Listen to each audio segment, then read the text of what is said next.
À l'aube du 15 juin 1944, des centaines de barges de débarquement américaines se sont approchées des côtes sud de Saipan. Les hommes à bord avaient été informés, armés et entassés épaule contre épaule dans des embarcations en acier. Devant eux s'étendait une plage que les Japonais avaient transformée en champ de mort. Pendant des jours, l'île avait été bombardée sans relâche. Au large, on avait pilonné les défenses côtières et les avions embarqués avaient mitraillé les bunkers et les postes de commandement.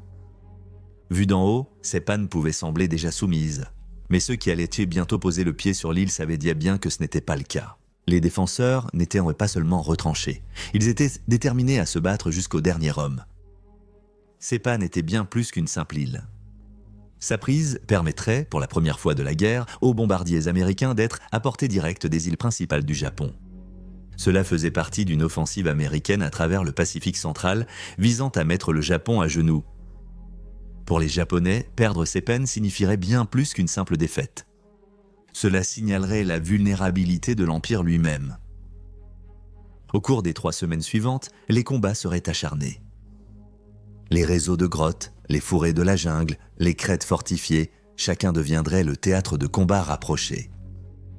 Pour les troupes japonaises, la reddition n'était pas une option, et pour de nombreux civils pris au piège, les conséquences seraient tragiques. Ce fut une bataille qui coûterait la vie à des dizaines de milliers de personnes, ferait tomber un gouvernement à Tokyo et dans ces dernières heures verrait l'une des plus grandes charges suicides de la guerre, un dernier acte de défiance d'un ennemi poussé à l'extrême. Dans cet épisode, nous allons explorer comment la bataille de Saipan s'est déroulée, depuis la planification et les débarquements jusqu'à la défense finale désespérée. Bienvenue dans Guerre du Monde. En décembre 1941, la guerre s'est abattue sur Pearl Harbor, changeant à jamais le cours de l'histoire. Des pilotes japonais venant de 6 porte-avions sont descendus avec une efficacité terrifiante. Ils ont détruit plus de 180 avions, coulé ou endommagé 8 cuirassés et tué plus de 2400 militaires et civils américains. Le lendemain, le Congrès américain a déclaré la guerre, entraînant les États-Unis dans un conflit mené à travers le monde avec des théâtres d'opérations centrés à la fois sur l'Atlantique et le Pacifique. Faire face au dilemme. Devait-elle se concentrer principalement sur l'Europe, où la machine de guerre d'Hitler faisait rage, ou s'engager pleinement à libérer le Pacifique de la domination japonaise? Selon la doctrine « l'Europe d'abord », les Alliés visaient à vaincre l'Allemagne avant de concentrer toutes leurs forces contre le Japon. Mais en pratique, le théâtre du Pacifique s'intensifiait également avec une brutalité féroce. Cela a mené à la stratégie dite du saut d'île en île. Plutôt que d'attaquer chaque avant-poste tenu par les Japonais, les forces américaines contournèrent les îles fortement fortifiées pour privilégier des positions moins bien défendues, progressant ainsi par bonds à travers le Pacifique afin d'atteindre le Japon plus efficacement. C'était un plan né de la nécessité, de la logistique et du besoin urgent de limiter les pertes, bien que cette stratégie allait enseigner plusieurs leçons sanglantes. Sur Guadalcanal, à partir de janvier 1943, les Marines et soldats américains ont eu du mal à tenir puis à repousser les troupes japonaises retranchées, cet assaut étant si difficile qu'il a fallu 7 mois de combats aériens, maritimes et terrestres pour sécuriser l'île. Puis vint Tarawa en novembre 1943, un minuscule atoll où près de 6400 vies américaines, japonaises et coréennes furent perdues en seulement 3 jours. Tarawa a révélé une dure vérité. Les défenseurs, même sur de petites îles, pouvaient imposer un coup horrifique. Au début de 1944, le prochain objectif se trouvait bien plus loin dans le Pacifique, avec les îles Marshall de Kwajalein et Eniwetok tombant entre janvier et février, ouvrant une voie plus à l'ouest. À partir de là, il ne restait plus que les Mariannes, un archipel qui représentait une porte d'entrée vers le Japon lui-même. La prise de Saipan, Tinian et Guam permettrait aux bombardiers lourds américains, notamment le nouveau B-29 Super Fortress, de se trouver à moins de 1500 miles de Tokyo, rendant possible une campagne de bombardement stratégique que le Japon continental n'avait jamais connue auparavant. Le timing rendait ce moment particulièrement dramatique. Le 6 juin 1944, Seulement 9 jours avant l'assaut sur Seppan, les forces alliées ont pris d'assaut les plages de Normandie lors du débarquement du jour J. En Europe, le second front était enfin brisé. Pendant ce temps, dans le Pacifique, une autre attaque amphibie colossale était déjà en cours. Un planificateur américain de l'époque aurait observé, je cite, « C'était comme mener 2 guerres en même temps. Mais c'est exactement ce que nous faisions. » Fin de citation. L'attention portée sur Saipan a révélé à quel point ce conflit était devenu mondial et interconnecté. Une guerre de navires et de soldats, de stratégie et de sacrifices, de tactique et de technologie. Malgré toute la planification et l'élan, peu de gens imaginaient les conséquences de la bataille de Seppan. Une bataille de feu et de mort, sur terre, en mer et dans les cieux au-dessus.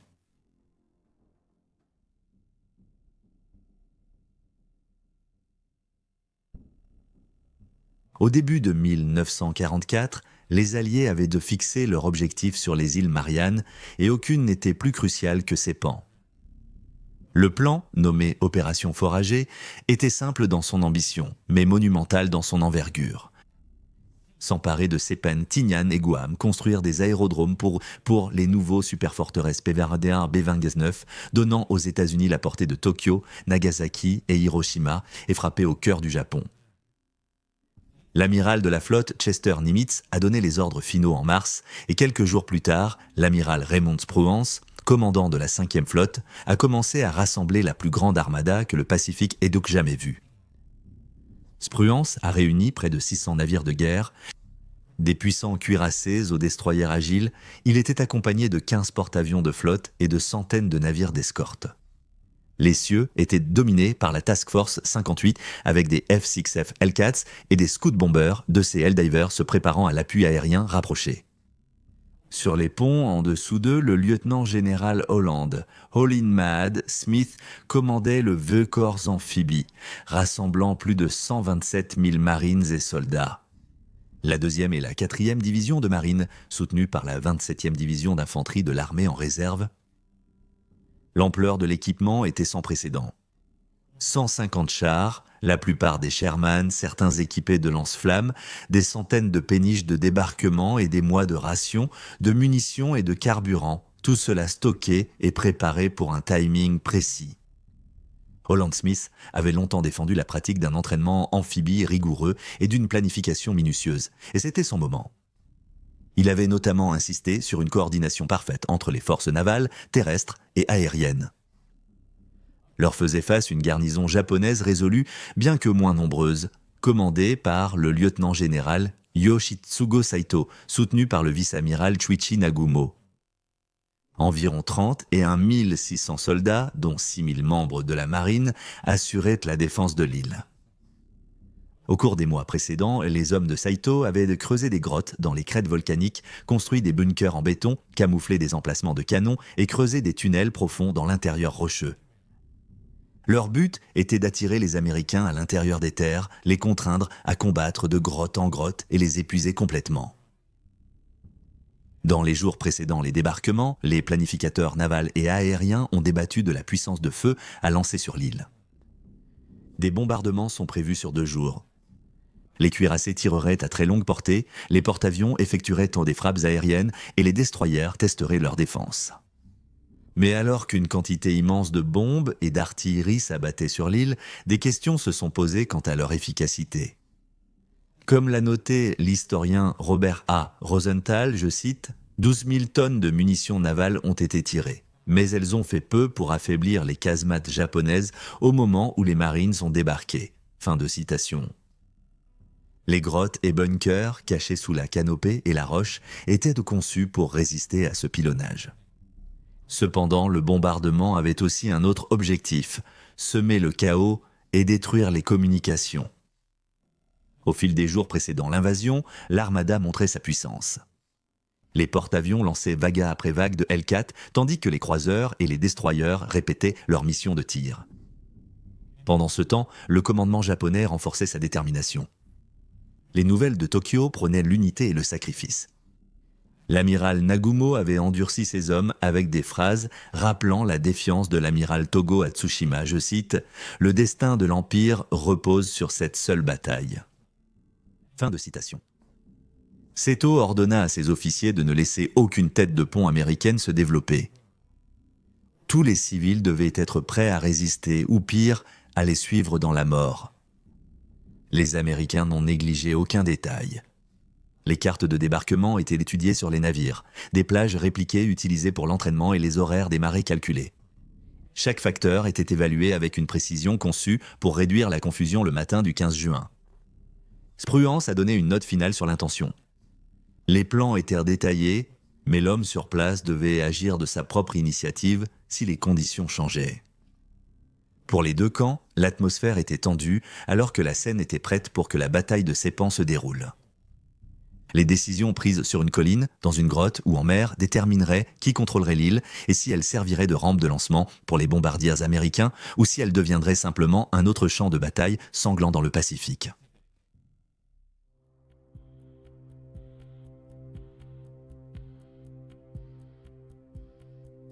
Le matin du 15 juin 1944 a commencé dans l'obscurité et la tension. À mesure que l'horizon s'éclaircissait, près de 600 navires se massaient au large de la côte ouest de Sepang. L'amiral Richmond Kelly Turner, connu sous le nom de Terrible Turner pour sa discipline stricte et sa détermination inébranlable, était le commandant en chef des forces amphibies lors de l'opération des Mariannes, ayant déjà orchestré les débarquements à Guadalcanal et Tarawa. C'est sous son commandement que l'assaut sur Sepang fut lancé avec l'ordre « Débarquer la force de débarquement ». À 0840, des centaines de véhicules amphibies chenillés, appelés Landing Vehicle Tract, et de bateaux Higgins se sont élancés, traversant les récifs coralliens dans un spectacle à la fois brutal et impressionnant. À bord des engins de débarquement, 8000 Marines des 2e et 4e divisions, appuyés par la 27e division d'infanterie, se préparaient à l'impact. Des obus fusaient au-dessus de leur tête tandis que les tirs de la marine et les avions embarqués préparaient un accueil mortel. Quelques instants plus tard, l'artillerie japonaise et les mitrailleuses éclatèrent depuis des bunkers et casemates dissimulés au sommet des falaises. Daly, un marine du 25e régiment, se souvient être descendu de son Landing Vehicle Tract dans un cauchemar de corail et de sang. Citation. Des corps gisaient dans des positions mutilées et grotesques. L'odeur âcre des explosifs puissants. Fin de citation. Vers la mi-matinée, environ 20 000 soldats américains avaient atteint les plages, avançant à l'intérieur des terres, au-delà de la barrière de corail, sous un torrent de tirs ennemis, les balles de sniper et les explosions de mortiers frappant autour d'eux. Le capitaine Sudfin faisait partie des officiers de la marine responsables de la coordination des péniches de débarquement et de la logistique pendant l'assaut. Il a défié la mort en faisant des allers-retours jusqu'aux plages pour débarquer des troupes, des munitions, de l'eau, de la nourriture et des fournitures médicales. Il a dirigé sa péniche Higgins à travers le chaos, naviguant entre des récifs acérés et esquivant les tirs de sniper, tout en restant à genoux, utilisant le blindage en acier du bateau comme protection. En même temps, les ingénieurs américains luttaient pour maintenir le flux d'hommes et de matériel, improvisant des drapeaux pour guider les bateaux à travers les passages cachés au bord du récif.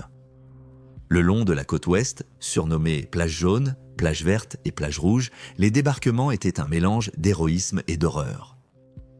Sur la plage jaune, les chars lance-flammes, Landing Vehicle Tract Armored menaient l'assaut, attirant les tirs ennemis afin que l'infanterie puisse suivre en relative sécurité.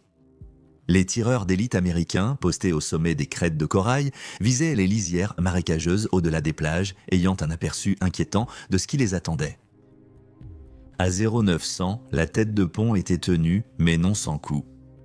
Près de 2000 pertes américaines avaient été subies, mais les avancées étaient indéniables. Les équipages de chars et d'artillerie ont franchi les passages du récif pour établir le périmètre requis pour les futures avancées. À Tanapag et sur les plages Scarlett, plus tôt ce matin-là, de faibles débarquements avaient immobilisé des éléments de la garnison de Seto, même si les Japonais se sont rapidement rendus compte qu'il s'agissait de leur. Cette diversion a porté ses fruits, permettant aux forces américaines de consolider leur tête de pont avec moins d'affrontements directs pendant ces premières heures cruciales. Après avoir sécurisé les têtes de pont, le soutien aérien et l'artillerie navale ont ciblé des objectifs à l'intérieur des terres. Les Hellcats et Helldiver embarqués sur porte-avions ont mitraillé les bunkers connus, tandis que les cuirassés ouvrirent le feu sur les crêtes dominant les plages, en particulier la colline 500 à la base du mont Topacho. Mais les défenseurs japonais étaient des maîtres du camouflage. De nombreux blockhaus, sont restés intacts, tuant ou blessant des soldats plusieurs heures après la fin du bombardement. Alors que le jour cédait la place au soir, les péniches de débarquement poursuivaient leurs allers-retours sinistres dans l'obscurité. Le capitaine Sudfin a qualifié la routine nocturne d'enfer. Le sommeil profond était inconnu car les bateaux Higgins se défendaient, restant sur leur garde face aux bateaux suicides et aux nageurs japonais. Malgré la fatigue et la peur, 20 000 soldats américains restaient à terre à la tombée de la nuit. Au poste de commandement, Holland Smith compilait les rapports. Tête de pont sécurisée mais résistance plus forte qu'anticipée. Les renseignements indiquèrent que Saito avait déplacé ses défenseurs à l'intérieur des terres, refusant de défendre les plages et choisissant un terrain où la dissimulation et les systèmes de grottes favoriseraient ses hommes. À la fin de la nuit, les Alliés tenaient en une position précaire mais vitale et, à l'approche de l'aube, les bataillons s'étaient retranchés. Les ingénieurs préparaient les zones d'atterrissage et les unités d'artillerie se préparaient à avancer. La scène était prête. Au cours des jours suivants, chaque centimètre de l'île devrait être âprement disputé, et le triomphe silencieux du débarquement laisserait place à des combats acharnés dans la jungle et les grottes dissimulées à l'intérieur.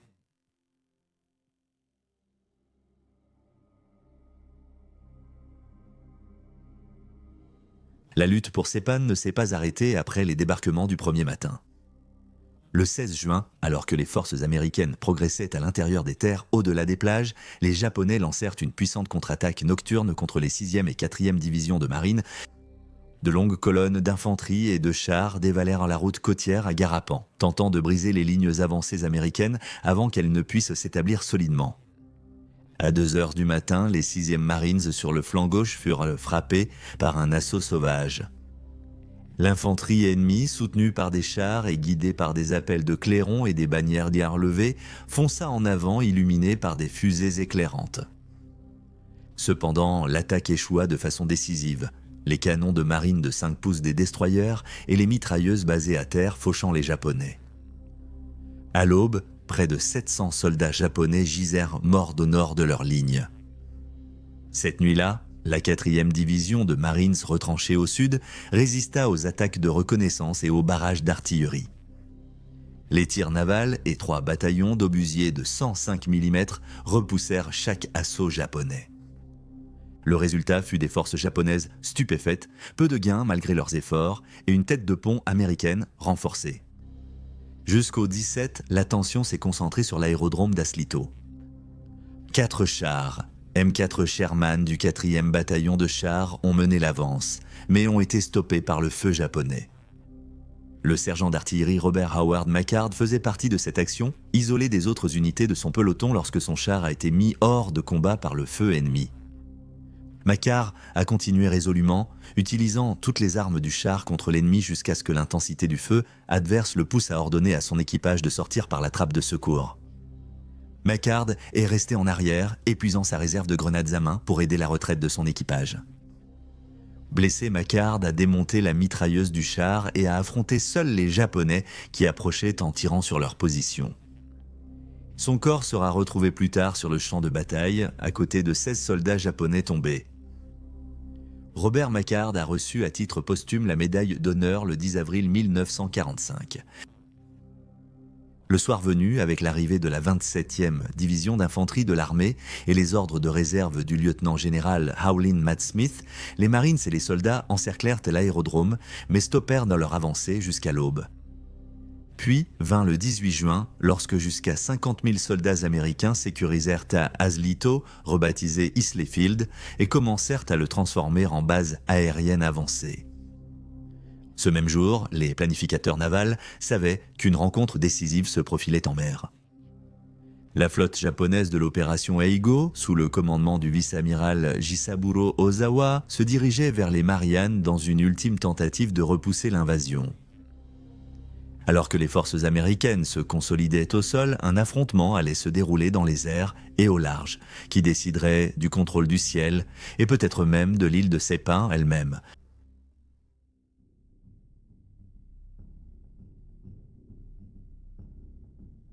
Alors que la bataille faisait rage à Seppan, une autre confrontation se préparait au large.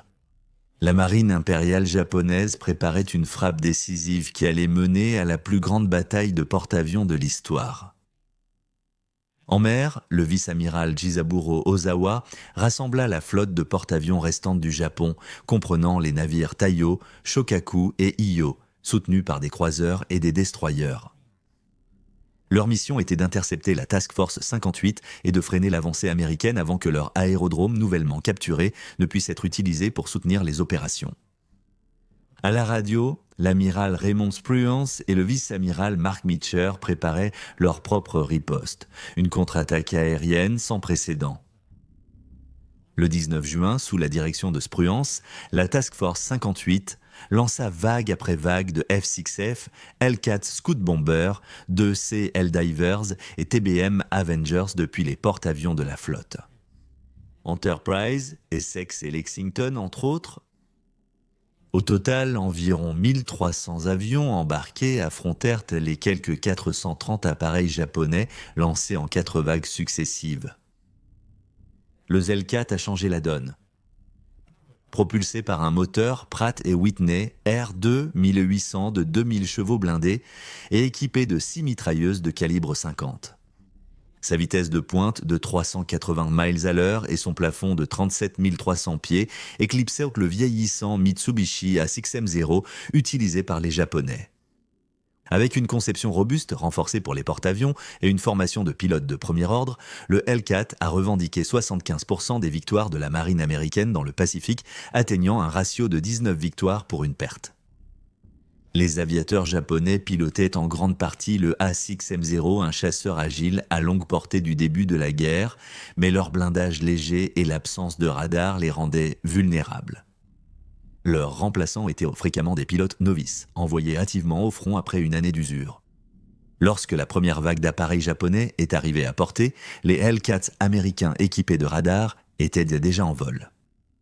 Mitchell se souvient célèbrement, je cite, « C'était comme une partie de chasse à la dinde », fin de citation. À la fin de la journée, les équipages américains revendiquaient environ 380 avions ennemis abattus, tandis que les pertes américaines s'élevaient à seulement 123 appareils, dont moins de 2 douzaines de Hellcat perdus au combat. Pendant ce temps, les porte-avions japonais vacillaient. Taiyo, navire amiral de la première force de frappe mobile, a été mortellement endommagé, puis a coulé par la suite, tandis que le porte-avions Shokaku a également été coulé lors du combat. Fait crucial, le vivier d'aviateurs expérimentés du Japon, en particulier 22 des 35 commandants d'escadrille, avait péri. La contre-attaque décisive prévue par Ozawa avait échoué avant même d'avoir commencé. De retour à Seppan, les commandants américains, au sol Smith, Holland et Turner, se montrèrent de plus en plus confiants. Le soutien naval et la couverture aérienne empêchaient les Japonais d'intercepter. Les transports américains continuèrent de débarquer des milliers d'hommes et des tonnes de ravitaillement, même alors que le ciel du Pacifique s'embrasait de tirs et de flammes. Le deuxième jour, le 20 juin, vit de nouvelles sorties aériennes japonaises, à nouveau repoussées avec des pertes minimes. Le soir venu, Tokyo ordonna la retraite. La flotte d'Ozawa se désengagea et se retira vers le nord.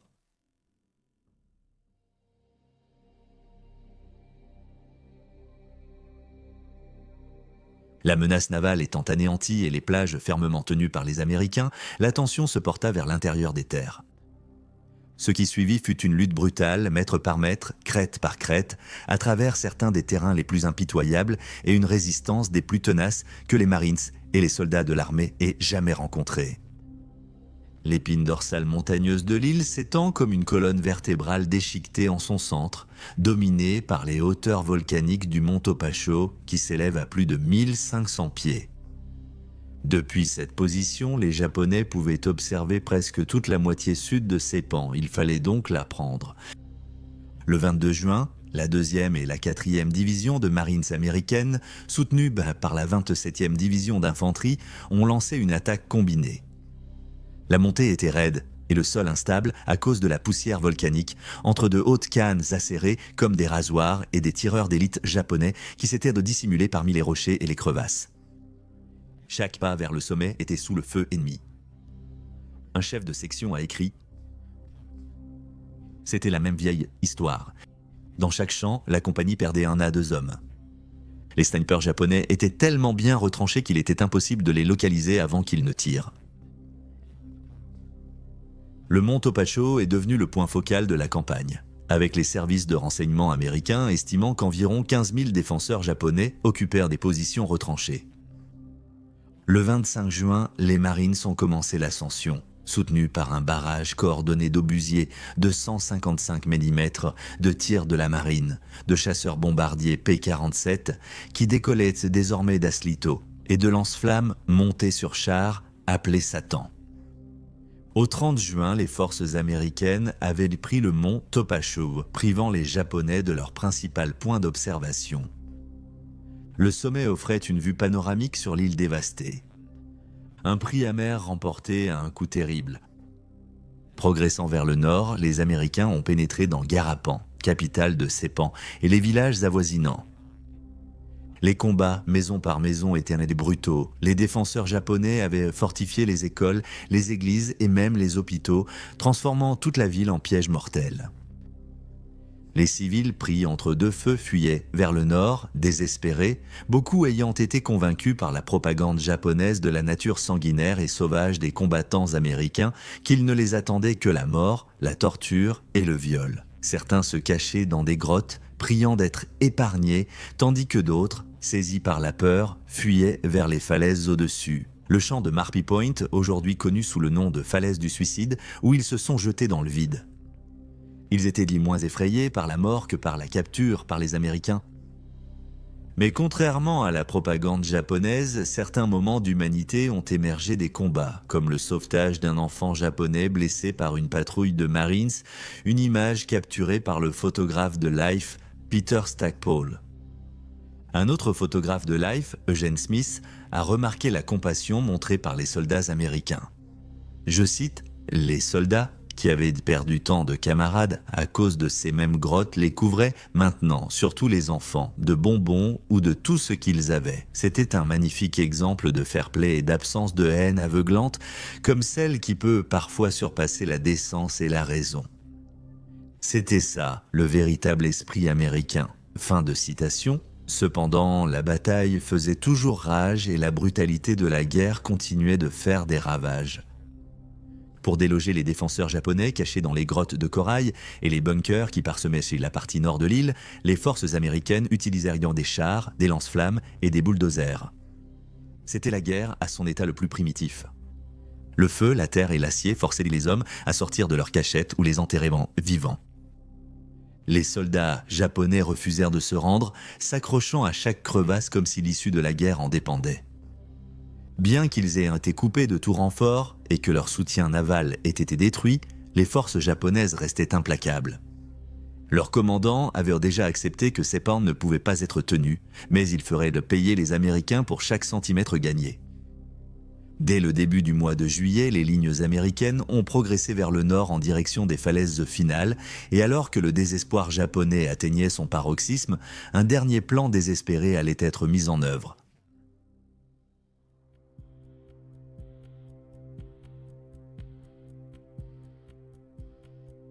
Le matin du 7 juillet 1944, les forces japonaises de Seppan ont lancé leur ultime tentative désespérée pour repousser les troupes américaines en progression. Cette attaque suicidaire de masse, connue sous le nom de charge Banzai, fut l'aboutissement de semaines de combats intenses et marqua la dernière résistance organisée significative sur l'île. Aux environs de 3 heures du matin, entre 3000 et 5000 soldats japonais, y compris les blessés et les troupes de soutien, se sont rassemblés près du village de Makuncha avant de charger vers le sud, à travers la plaine de Tanapag, en direction des positions américaines tenues par la 27e division d'infanterie de l'armée américaine. Armés de fusils, de baïonnettes, de sabres et d'armes improvisées, ils ont submergé plusieurs positions américaines lors d'un assaut frénétique. Un fantassin a raconté son expérience marquante des attaques Banzai alors qu'il se trouvait à Seppan, je cite, « Chaque fois que nous acculions l'ennemi et qu'il n'y avait aucune issue, nous faisions face à la redoutable attaque Banzai. » Le 23e régiment de Marines en a connu quelques-unes lors de notre aventure à Seppan, tout comme toutes les autres unités. Paradoxalement, je redoutais ces attaques tout en les attendant avec impatience. Elles provoquèrent beaucoup de peur, mais une fois terminées, ce secteur en particulier était débarrassé des Japs. Pendant des heures, Nous les entendions se préparer pour leur attaque Banzai, sachant que c'était leur fin imminente. Aller à l'encontre de leur héritage, entraînement et croyances les empêchait de se rendre. Tout ce qui leur restait, c'était une charge finale, un déferlement de toutes leurs troupes en un seul endroit concentré, avec la promesse d'emporter autant d'entre nous qu'ils le pouvaient. Alors que ce fusilier se préparait à l'assaut qu'il savait imminent, il pouvait entendre les cris et hurlements de l'ennemi pendant des heures avant qu'un silence ne s'installe enfin, annonçant l'avancée de l'ennemi. Soudain, on aurait dit que 1000 personnes hurlaient en même temps, alors qu'une horde de fous surgissait de l'obscurité devant nous. Des cris de Banzai remplissaient tout l'air, des officiers japonais menant les démons de l'enfer, leurs sabres dégainés tournoyant au-dessus de leur tête. Les soldats japonais suivaient leur chef, tirant sur nous et criant « Banzai » en nous chargeant. Nos armes se sont mises à tirer. Nos mortiers et mitrailleuses ont tiré sans arrêt. Ils ne tirèrent plus par rafale de 3 ou 5 coups. Bande après bande de munitions passaient dans cette mitrailleuse, le tireur balayant le canon de gauche à droite. Même si des corps japonais s'accumulaient devant nous, ils continuaient à nous charger, courant sur les corps de leurs camarades tombés. Les mortiers devenaient si chauds à cause du tir rapide, tout comme les canons des mitrailleuses, qu'ils ne pouvaient ne plus être utilisés. Les balles sifflaient autour de nous, les cris étaient assourdissants. La zone empestait la mort et l'odeur des Japonais et de la poudre à canon imprégnaient l'air. Plein de peur et de haine, avec le désir de tuer, notre ennemi nous apparaît maintenant comme un animal sauvage, une bête, un démon, plus du tout humain, avec pour seule pensée « tuer, tuer, tuer ». Enfin, cela se termine. Fin de citation. Un autre récit d'héroïsme lors de cette dernière charge Banzai est celui du capitaine Ben-El Salomon de la 27e division d'infanterie. À l'origine dentiste, Salomon servait comme chirurgien du 2e bataillon lorsqu'ils ont été submergés par les forces japonaises en charge. Son poste de secours s'est rapidement rempli de blessés en quelques minutes, mais ils n'étaient pas les seuls à faire irruption dans sa tente. La Congressional Medal of Honor Society décrit le moment où le capitaine Salomon a posé ses instruments de chirurgien pour repousser l'ennemi. Citation. Alors que le périmètre commençait à être submergé, il devenait de plus en plus difficile pour le capitaine Salomon de soigner les blessés. Il a alors vu un soldat japonais en train de baïonnetter l'un des soldats blessés allongés près de la tente. Tirant en position accroupie, le capitaine Salomon a rapidement abattu le soldat ennemi. Puis, alors qu'il reportait son attention sur les blessés, 2 autres soldats japonais sont apparus devant l'entrée de la tente. Alors que ces soldats ennemis étaient tués, 4 autres se sont glissés sous les parois de la tente. Le capitaine Salomon se précipita sur eux, fit tomber le couteau de l'un d'un coup de pied, tira sur un autre et transperça le 3e avec sa baïonnette. Le capitaine Salomon frappa d'un coup de crosse le ventre du 4e soldat ennemi, puis un camarade blessé l'abattit. Prenant conscience de la gravité de la situation, le capitaine Salomon ordonna aux blessés de rejoindre comme ils le pouvaient le poste de secours régimentaire, tandis qu'il tentait de retenir l'ennemi jusqu'à ce qu'il soit en sécurité. Le capitaine Salomon s'empara d'un fusil d'un blessé et se rua hors de la tente. Après la mort de 4 hommes qui utilisaient une mitrailleuse, le capitaine Salomon en prit le contrôle. Lorsque son corps fut retrouvé plus tard, 98 soldats ennemis morts étaient entassés devant sa position. Fin de citation. Pour ses efforts, le capitaine Ben Salomon a reçu à titre posthume la médaille d'honneur près de 6 décennies plus tard, le 1er mai 2002. À la mi-matinée, les forces japonaises avaient été décimées.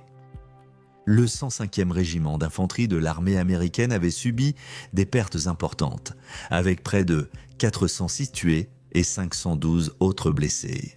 Les pertes japonaises, cependant, étaient encore plus stupéfiantes, avec environ 4311 soldats tués lors de l'assaut. Les restes du commandement japonais, y compris le général Yoshitsugu Saito, se sont suicidés par seppuku, une forme de suicide rituel reflétant l'éthique culturelle et militaire de combattre jusqu'à la mort plutôt que de se rendre. À la suite de l'assaut, des poches isolées de soldats japonais ont continué à résister. Cependant, ces petits groupes avaient des efforts largement inefficaces. Une exception notable, cependant, fut le capitaine Sakeoba qui, avec 50 de ses hommes, continua d'échapper à la capture et de combattre dans les jungles de Sepang jusqu'à leur reddition finale en décembre 1945, soit près d'un an et demi plus tard. Le 9 juillet 1944, l'île fut déclarée sécurisée. Le drapeau américain fut hissé sur Saipan, symbolisant la fin des principales opérations de combat et une victoire pour les États-Unis.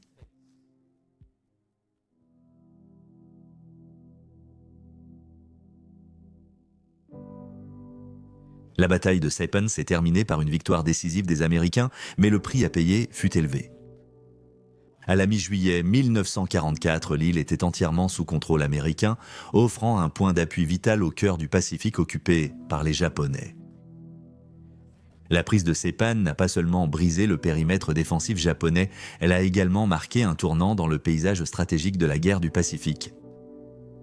L'une des valeurs immédiates de Saipan résidait dans ses aérodromes, en particulier l'aérodrome d'Aslito, rebaptisé Islay Field, que les Américains ont rapidement réparé et agrandi. Cela a permis le déploiement des nouveaux bombardiers B-29 Super Fortress qui avaient la portée nécessaire pour frapper les îles japonaises pour la première fois. Saipan est ainsi devenu une rampe de lancement pour des campagnes de bombardement aérien soutenues, menaçant directement des villes comme Tokyo, Nagasaki et Hiroshima. L'île voisine de Tinian, qui a été capturée peu après Saipan, servira plus tard de base à l'Enola Gay et aux boxcars les B-29 qui largueront les bombes atomiques sur le Japon en août 1945. Le bilan humain de la bataille de Saipan a été dévastateur. Les estimations varient, mais environ 3426 militaires américains ont été tués et plus de 13 000 ont été blessés.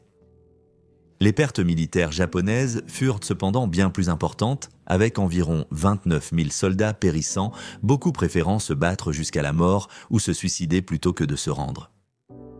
Tragiquement, des dizaines de milliers de civils sont également morts, poussés par la propagande de guerre qui présentait les forces américaines comme brutales et cruelles, ce qui a conduit à des suicides de masse, à des endroits comme la falaise du suicide et la falaise Bansai.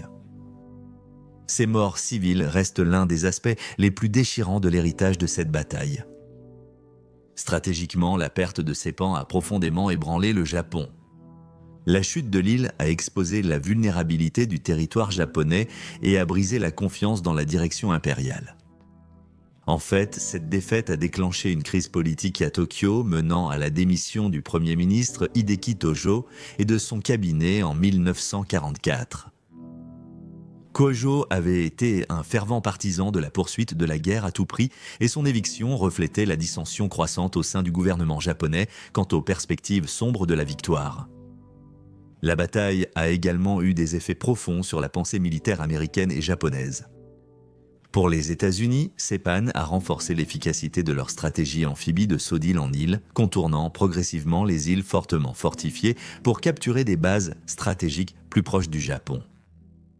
Les combats brutaux vécus à Saipan ont également conduit à des améliorations tactiques et logistiques pour les assauts futurs, notamment à Iwo Jima et Okinawa. A l'inverse, pour l'armée japonaise, la perte de Saipan a entraîné un passage à des tactiques défensives de plus en plus désespérées. Les charges, Banzai à grande échelle et les suicides de masse parmi les civils observés à Saipan étaient révélateurs d'une volonté croissante de se battre jusqu'au dernier homme, donnant un ton sombre aux batailles à venir. Les dirigeants militaires japonais ont reconnu que la défense conventionnelle s'effondrait et que les batailles à venir seraient menées avec une résistance fanatique, même alors que la défaite se profilait. L'historien John Keegan a réfléchi à la signification de Saipan, la décrivant comme, je cite, « une bataille qui a marqué la fin de l'initiative stratégique du Japon dans le Pacifique et le début de la fin de l'Empire lui-même. » Fin de citation. L'île demeure un symbole frappant de la brutalité de la guerre et des immenses sacrifices consentis des deux côtés. Saipan était bien plus qu'un champ de bataille. C'était une porte stratégique, un catalyseur politique et une leçon sombre sur le coût de la guerre totale. Sa prise a permis aux États-Unis d'amener la guerre aux portes du Japon et d'accélérer la fin du conflit. Pourtant, Le prix humain payé reste un rappel solennel des horreurs endurées pendant la campagne du Pacifique.